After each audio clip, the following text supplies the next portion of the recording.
Time now for our recurring feature, Inside and Out. Now today we want to take a closer look at an often untold side of childbirth. According to the World Health Organization, roughly 830 women die every day from preventable causes related to pregnancy and childbirth. 99% of those deaths are happening in developing countries. But there has been incredible progress in recent years. Between 1990 and 2015, maternal mortality rates dropped by about 44% globally. The United Nations, as part of its Sustainable Development Goals, says it wants to reduce the global maternity mortality ratio to less than 70 per 100,000 births by the year 2030. Now, what may come as a shock, though, according to ProPublica findings, is that women in the US are more than 3 times as likely as Canadian women to die during pregnancy or delivery, and 6 times more likely than Scandinavians. So that leaves the US with the worst rate of maternal deaths in the developed world. The Centers for Disease Control says 60% of those deaths are preventable. The story of Lauren Blumstein, a neonatal nurse, illustrates a profound disparity that the US healthcare system focuses on babies but often ignores their mothers. Karina has the story. This video captures the first time Lauren Blumstein met her daughter Haley. It was also the last time. Less than 24 hours later, Lauren was dead.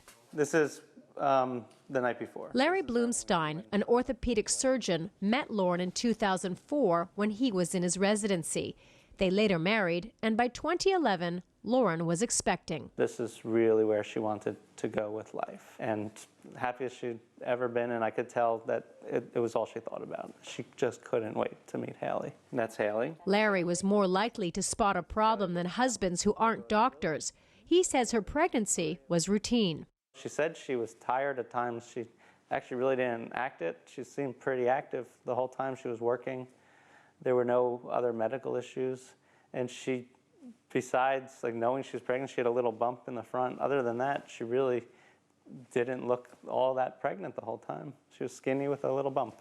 But during labor, Lauren complained about a sharp pain above her abdomen. The doctors increased the epidural and it went away.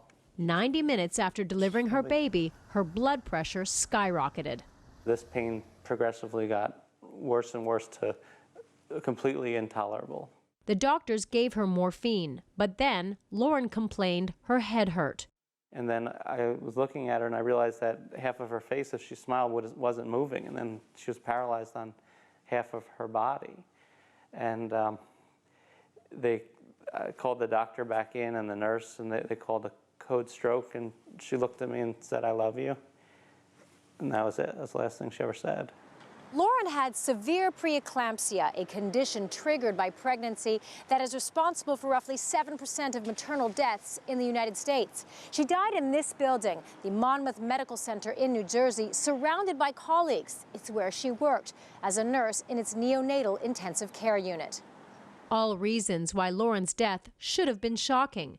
But in the United States, women are 3 times more likely than Canadians and 6 times more likely than Scandinavians to die during the maternal period. That's the period that begins with pregnancy and ends a year after giving birth. Anywhere from 700 to 900 American mothers die every year. The U.S. Centers for Disease Control says another 65,000 almost die. And maternal mortality is rising here, while it's falling in most industrialized countries. According to the Centers for Disease Control, more than half these deaths are preventable. Research suggests that because babies are still far more likely to die in childbirth than mothers, the focus from a policy and resource perspective is on saving babies, not mothers. When something goes wrong with mom, many healthcare providers aren't prepared to handle it. The challenge is having people ready to deal with things they don't see very often that require that very rapid and dedicated response. De Klerk says part of the problem is America's complicated healthcare system. The bigger issue is the women who come in with no care don't get picked up till the 4th or 5th month with a problem, go to the emergency room to get their prenatal care, and then go into labor and have a problem, and nobody's ready to deal with it. Can you do a somersault? A problem that led to Larry becoming a single father in an instant. Lauren was totally robbed of the rest of her life, and Haley was robbed of having really a wonderful biologic mom, and it's so sad to watch Haley grow up and Lauren's not able to see it. Who taught you how to do that, Lily? Larry has since remarried and had another child, but he is determined to keep Lauren's memory alive for 5-year-old Haley and for other women. Say hi. He and Haley have been visiting Lauren's grave regularly since she was born. It's one way of keeping a connection alive. I feel Lauren's love around us all the time, and I know she's watching her, and I want Haley to know that, and I want some good to come out of Lauren's death. Karina Huber, CGTN, New Jersey.